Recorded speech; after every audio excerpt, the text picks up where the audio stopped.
പതിയോടെ എത്തി നോക്കി. പുന്നാര പാപ്പയാണല്ലോ അത്. നബിതങ്ങൾ വാതിലിൽ മുട്ടി. മോളെ ഫാത്തിമ, ഫാത്തിമ. ഫാത്തിമ ബീവി വാതിൽ തുറന്നു. നബിതങ്ങൾ കെട്ടിപ്പിടിച്ചൊരു ചുംബനം നൽകി.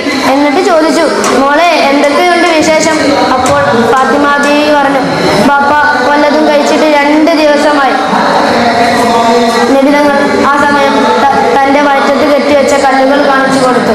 ഇപ്പോൾ ഫാത്തിമ ബീവിയുടെ കണ്ണിൽ നിന്ന് കണ്ണുനീർ ധാരധാരയായി ഒഴുകാൻ തുടങ്ങി. ഇതുമല്ല, ഇതിനേക്കാൾ വേദന 2 റോസാ പുഷ്പങ്ങൾ പോലുള്ള ഹസനും ഹുസൈനും തൊട്ടപ്പുറത്തിരുന്ന് ഉമ്മി ഉമ്മി എന്ന് പറഞ്ഞ് വിശന്ന് കരയുന്നു. നബിതങ്ങൾക്ക് താങ്ങാനായില്ല. നബിതങ്ങൾ വീട്ടിൽ നിന്ന് ഇറങ്ങി നടന്നുകൊണ്ടേയിരുന്നു. അതാ അങ്ങതിൽ മദീനത്തെത്തിക്കാണു. അതാ അവിടെ ഒരു അറാബി. നബിതങ്ങൾ ചോദിച്ചു, ഏയ് മനുഷ്യ, താങ്കളുടെ തോട്ടം നനക്കാൻ സഹായിച്ചാൽ കൂലി തരുമോ? ആ അറാബി പറഞ്ഞു, ശരി, ഒരു വട്ടം വെള്ളം കോരി ഒഴിച്ചാൽ 3 കാരക്ക തരാം. അങ്ങനെ നബിതങ്ങൾ വെള്ളം കോരാൻ തുടങ്ങി. 1 അല്ല 2 അല്ല 9ാം തവണ കയറ് പൊട്ടി. ഒരടി നബിതങ്ങളുടെ താമര പോലുള്ള കവിൾത്തടത്തിലേക്കായിരുന്നു ആ അടി. നബിതങ്ങൾ കിട്ടിയ കാരക്കയുമായി വീട്ടിലേക്ക് പോയി. അതിനുശേഷം ആ അറാബി ആലോചിച്ചു, ഞാൻ അടിച്ചതൊരു പ്രവാചകനായിരിക്കുമോ? ഒട്ടും താമസിച്ചില്ല. വാളെടുത്ത് ഇടത് കൈയിൽ പിടിച്ച് വലത് കൈ ഒറ്റ വെട്ട്. അതാ അയാൾ നിലത്ത് വീണ് പിടയുന്നു. കുറച്ചു സമയത്തിന് ശേഷം അതിലൂടെ പോയ ഒരു യാത്രാ സംഘം ചോദിച്ചു, ഏയ് മനുഷ്യ, താങ്കൾക്ക് എന്തു പറ്റി? ആ അറാബി കാര്യങ്ങളെല്ലാം പറഞ്ഞു കൊടുത്തു. എന്നിട്ട് ചോദിച്ചു, നിങ്ങൾക്ക് മുഹമ്മദിന്റെ വീട്ടിലേക്കുള്ള വഴി അറിയാമോ? അങ്ങനെ ആ യാത്രാ സംഘത്തിന്റെ കൂടെ ആ അറാബി നബിതങ്ങളുടെ വീട്ടിലേക്ക് പോയി. കൂലിയായി കിട്ടിയ കാരക്ക ഹസനും ഹുസൈനും മടിയിലിരുത്തി കൊടുക്കുകയായിരുന്നു നബിതങ്ങൾ. ആ അറാബി പറഞ്ഞു, താങ്കൾ ഒരു പ്രവാചകനാണെങ്കിൽ എനിക്ക് പുറത്തു തരണം. അങ്ങനെ നബിതങ്ങൾ തന്റെ ഉമ്മനീർ പുരട്ടി കൈ ശരിയാക്കി കൊടുക്കുകയും പുറത്തു കൊടുക്കുകയും ചെയ്തു. കൂട്ടുകാരെ, നിങ്ങൾ നോക്കൂ, ലോകത്തിന്റെ നേതാവ് മുത്ത് മുഹമ്മദ് മുസ്തഫ സല്ലല്ലാഹു അലൈഹി വസല്ലം തങ്ങൾ വരെ ഇത്രയും യാതനകളും വേദനയും സഹിച്ചാണ് ജീവിച്ചത്. അതുപോലുള്ള നല്ലൊരു ജീവിതം നയിക്കാൻ അല്ലാഹു സുബ്ഹാനഹു വ തആല നമുക്കും തൗഫീഖ് നൽകട്ടെ. പിന്നെ കഥയുടെ പേരെല്ലാവർക്കും കിട്ടിയല്ലോ. എന്നാ ശരി, അസ്സലാമു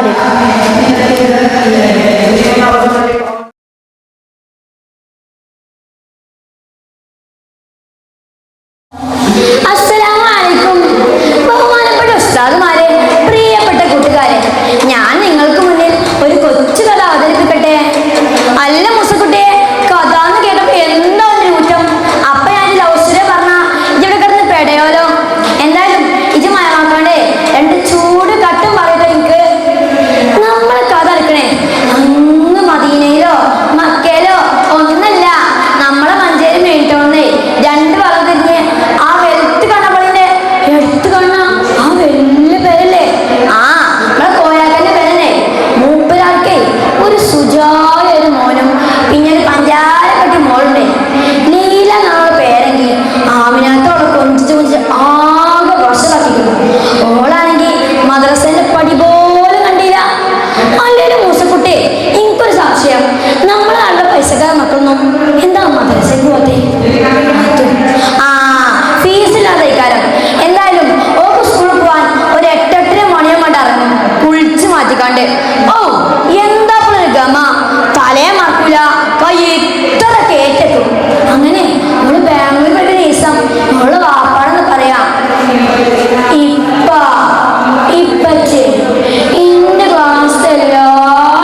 ഉണ്ടാവില്ലേ, കുറെ കാട് പ്രായത്തിലാ.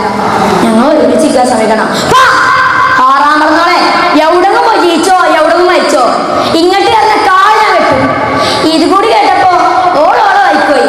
ഷാമിനാത്താണെങ്കിൽ എന്താ നിങ്ങള്, നമ്മള് വളർത്തിയല്ലേ, നമ്മളെ മോളല്ലേ, നിങ്ങൾ തിരിച്ചു വിളിക്കും, നമ്മളൊരു പാവല്ലേ, വേറെപ്പോഴൊക്കെ. ഇതുകൂടി കേട്ടപ്പോ ആമിനാത്തൊക്കെ മതായി. അല്ലേലും പ്രേമ തലക്കുടിച്ചാ പിന്നെ ആരും കരുതുന്ന കാര്യമില്ല. അല്ലെങ്കിൽ അവ കെട്ടണം, അല്ലെങ്കിൽ അവളെ പേടിയാണ്. അല്ലെങ്കിലും ദീനി അധ്യായങ്ങളെ വില കുറച്ച് കാണുന്നവരാണ് ഇങ്ങനെ അമലുകൾ പെടാറ്. അതുകൊണ്ട് തന്നെ നമ്മുടെ മക്കളെന്നും ഇങ്ങനെ അമലുകൾ പെടാതിരിക്കാൻ നാഥൻ തൗഫീഖ് നൽകട്ടെ. അല്ല പക്ഷേ എനിക്കിതൊക്കെ യൂട്യൂബ് ചാനൽ കിട്ടൂടെ? എനിക്ക് യൂട്യൂബ് ചാനൽ ഇല്ലാന്നോ? യൂട്യൂബ് ചാനലാണെങ്കിൽ മൂസ വ്ലോഗ്സ് അല്ലെങ്കിൽ അയാ മൂസ ഇൻ ഇൻസ്റ്റഗ്രാം. ഓക്കെ അല്ലേ? എന്തായാലും പറഞ്ഞ സ്ഥിതിക്ക് ഫോളോ സബ്സ്ക്രൈബ് ഒക്കെ ചെയ്തോണ്ടി. ഇങ്ങനെയുള്ള കഥകളുമായി വീണ്ടും കാണാം. അസ്സലാമു അലൈക്കും.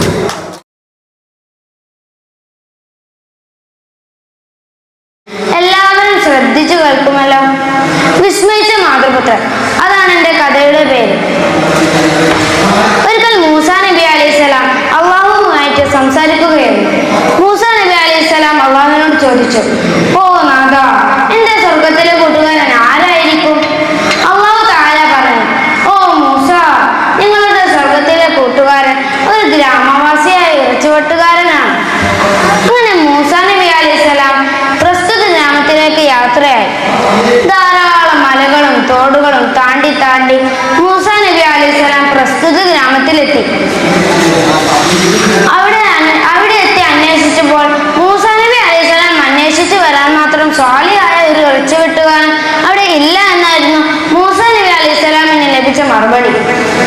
അങ്ങനെ മൂസാ നബി അലൈഹിസ്സലാം അവിടെ വിട്ട് വീണ്ടും യാത്രയായി. അന്വേഷണത്തിനൊടുവിൽ മൂസാ നബി അലൈഹിസ്സലാം ഒരു ഇറച്ചുവെട്ടുകാരനെ കണ്ടുപിടിച്ചു. അങ്ങനെ മൂസാ നബി അയാളുടെ കടയുടെ അടുക്കലെത്തി. അയാൾ ധാരാളം പേർക്ക് ഇറച്ചി വെട്ട് നൽകുന്നുണ്ടായിരുന്നു. മൂസാ നബി അലൈഹിസ്സലാം അവിടെ കാത്തു നിന്നു. അവസാനം കുറച്ച് മാംസം മാത്രം ബാക്കി വെച്ചുകൊണ്ട് മൂസാ നബി അലൈഹിസ്സലാമിനോട് അദ്ദേഹം ചോദിച്ചു, നിങ്ങൾ ആരാണ്? ഞാനൊരു യാത്രക്കാരനാണ്. നിങ്ങൾ എന്തിനാണ് വന്നത്? ഞാൻ വെറുതെ വന്നതാണ്. നിങ്ങൾ എവിടെ നിന്ന് വരുന്നു?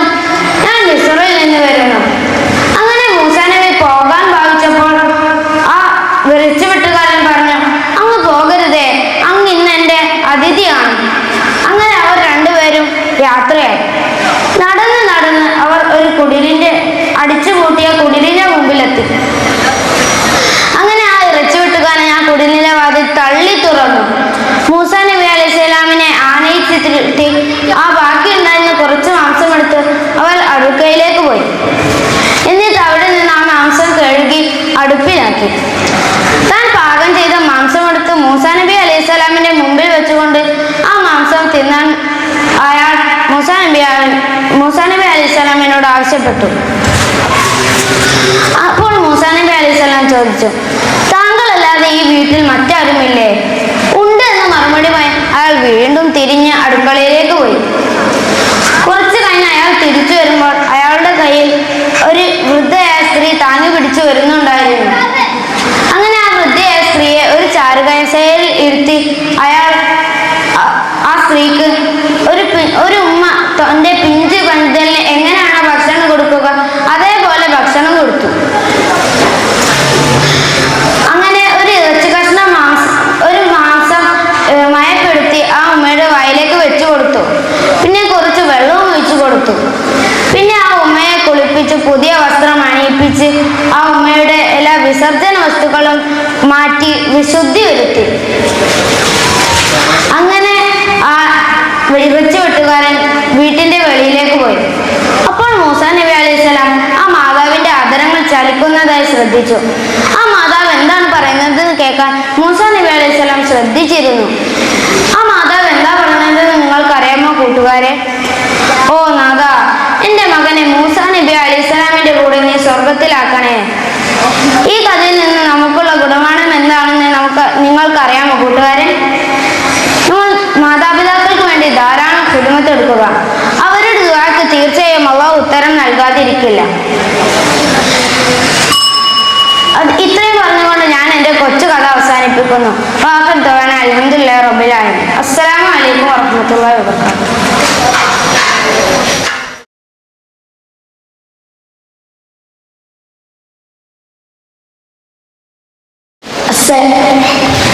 ബഹുമാനപ്പെട്ട ഉസ്താദുമാരെ, സ്നേഹിതരായ കൂട്ടുകാരെ, അസ്സലാമു അലൈക്കും. ഞാൻ എന്നോട് പറയാൻ പോകുന്നത് ഒരു കൊച്ചു കഥയാണ്. എല്ലാവരും ശ്രദ്ധിച്ചു കേൾക്കുമല്ലോ. വിസ്മയിപ്പിക്കുന്ന വിരുന്ന് സൽക്കാരം എന്നാണ് എന്റെ കഥയുടെ പേര്. വിശപ്പ് വിശപ്പും സഹിച്ചുകൊണ്ട് അവർ കിടന്നു കയറുകയായിരുന്നു. അപ്പോഴാണ് മുത്തുനബി ഞങ്ങളുടെ വയറ്റത്ത് കല്ല് വെച്ച് കെട്ടിയത് ജാബിറുള്ളാഹിനെ കണ്ടത്. ജാബിറുള്ളാഹിന് ഒട്ടും സഹിച്ചില്ല. ജാബിറുള്ളാഹിനെ എന്ത് ചെയ്തെന്ന് അറിയോ കൂട്ടുകാരെ?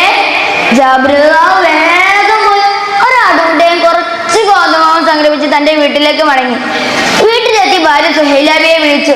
സുഹൈല, ഓ സുഹൈല. പരിഭ്രമത്തോടുള്ള തന്റെ ഭർത്താവിനെ വിളി കേട്ട് സുഹൈലാബി വേഗം ഓടിയെത്തി. ജാബിറുള്ളാഹ് പറഞ്ഞു, മുത്തുനബിക്ക് വിശക്കുന്നു, നീ വേഗം പോയി ഭക്ഷണം ഉണ്ടാക്കി. ജാബിറുള്ളാഹ് കത്തി മൂർച്ച കൂട്ടി ആടിനെ അറുത്തു. മുത്തുനബിയെ ക്ഷണിക്കാൻ വേണ്ടി അങ്ങയുടെ ചേർത്തേക്ക് നീങ്ങി. പിന്നെ വീട്ടിൽ സംഭവിച്ചതൊന്നും ജാബിറുള്ളാഹ് അറിഞ്ഞില്ല. എന്താ സംഭവിച്ചതെന്ന് അറിയോ കൂട്ടുകാരെ? തന്റെ 4 വയസ്സുള്ള പിഞ്ചു മക്കൾ ആടിനെ അറുക്കുന്നതൊക്കെ നോക്കി നിന്നു. അതിന് മൂത്തവൻ അനിയനോട് ചോദിച്ചു, അനിയ, ഉപ്പ ആടിനെ അറുത്തതുപോലെ ഞാൻ നിന്നെ അറുത്തോട്ടെ? എന്താണ് അറവെന്നോ എന്താണ് മരണമെന്നോ ഒരു നിശ്ചയമില്ല. കുഞ്ഞു മക്കളെല്ലാവരും. അങ്ങനെ ജാബിറുള്ളാഹ് ആടിനെ അറുത്തതുപോലെ മൂത്തവൻ അനിയനെ മരത്തിൽ കെട്ടി അറുക്കുകയാണ്. സുബ്ഹാനല്ലാഹ്, തന്റെ പിഞ്ചു തോട്ടിൽ നിന്ന് നക്ഷത്രപ്പൂക്കൾ പോലെ രക്തം ചാടിത്തൊഴുകി. പേശികൾ വലിഞ്ഞു മുറുകി. അടിയാൻ പോകുന്ന കഷ്ണങ്ങൾ ഇക്കാക്ക ദയനീയമായി നോക്കി. എന്ത് ചെയ്തെന്നാരാ ജ്യേഷ്ഠൻ അവിടെ വിട്ട് ഓടുകയാണ്. ഓടുന്നതിന് മറ്റൊന്നും കൂടി സംഭവിച്ചു. കത്തിയുടെ മേലേക്ക് തന്നെ വീണു. ഇന്നാലില്ലാഹ്, ജ്യേഷ്ഠന് ഈ ലോകത്തോട് മരണത്തിന്റെ ഇരയുള്ള പാതയിലേക്ക് ഒരു വീട് 2 മക്കൾ, അത് ഒരേ സമയത്ത്. സുഹൈലാബിക്ക് സഹിക്കാൻ കഴിയുമോ? തന്റെ സ്നേഹിതയായ ഉമ്മാക്ക് സഹിക്കാൻ കഴിയുമോ? ഇല്ല, ലോകത്തിലെ ഒരു ഉമ്മാക്ക് പോലും സഹിക്കാൻ കഴിയുകയില്ല. അങ്ങനെ ജാബിറുള്ളാഹിന്റെ ക്ഷണം സ്വീകരിച്ച് മുത്തുനബി തങ്ങൾ ജാബിറുള്ളാഹിന്റെ വീട്ടിലെത്തി. സുഹൈലാബി ആകെ വേദനായി.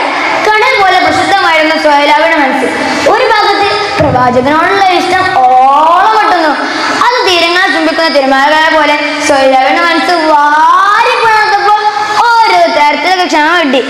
അങ്ങനെ ഓരോന്നാലോചിക്കാണ് തന്റെ ഭർത്താവിന്റെ സ്നേഹത്തോടുള്ള വിളി വീണ്ടും കേൾക്കുന്നത്. സുഹൈല, ഓ സുഹൈല. ആ വിളിയൊന്ന് കേട്ടോടെ സുഹൈലാബിയുടെ മനസ്സൊരു കുളിർ വീശി. പ്രവാചകനോടുള്ള ഇഷ്ടത്തിന്റെ കുളിർ. അങ്ങനെ മുത്തുനബിക്ക് കഴിക്കാനുള്ള ഭക്ഷണങ്ങളെല്ലാം സുഹൈലാബി എടുത്തു വെച്ചു. മുത്തുനബി തങ്ങൾ കഴിക്കാൻ ഇരിക്കുകയും ചെയ്തു. അപ്പോ ഞങ്ങൾ ചോദ്യം മുത്തുനബിയോട് ചോദിച്ചത്, എവിടെ ജാബിർ, നിന്റെ മക്കൾ? ജാബിറുള്ളാഹ് സുഹൈലാബി ചോദിച്ചു, എവിടെ മക്കൾ? വിശന്നിട്ട് പല രീതിയിൽ സുഹൈലാബി ശ്രമിച്ചെങ്കിലും മുത്തുനബി തങ്ങൾ വീണ്ടും വീണ്ടും മക്കളെ കുറിച്ച് ചോദിക്കുകയാണ്. ഒടുവിൽ ആ സത്യം സങ്കടത്തോടെ സുഹൈലാബി ജാബിറുള്ളാഹിനോട് പറഞ്ഞു. കണ്ണീർ കുതിർന്ന ജാബിറുള്ളാഹ് നടന്ന സങ്കടങ്ങളെല്ലാം മുത്തുനബിയോടും പറഞ്ഞു.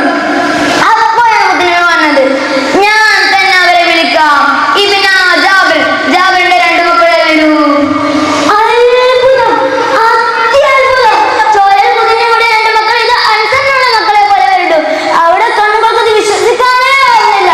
മുത്തുനബി തങ്ങൾ വിളിച്ചാൽ വരുമല്ലോ. അങ്ങനെ വിസ്മയം തൊട്ട് വിരുന്ന് സൽക്കാരത്തിൽ ജാബിറുള്ളാഹിന്റെ വീട് സാക്ഷിയായി. ആത്മപൂർണ്ണ ഒരൊറ്റ സ്നേഹം ഈ കഥയിൽ നിന്ന് നമുക്ക് മനസ്സിലാക്കാം. സുഹൈലാബിയുടെ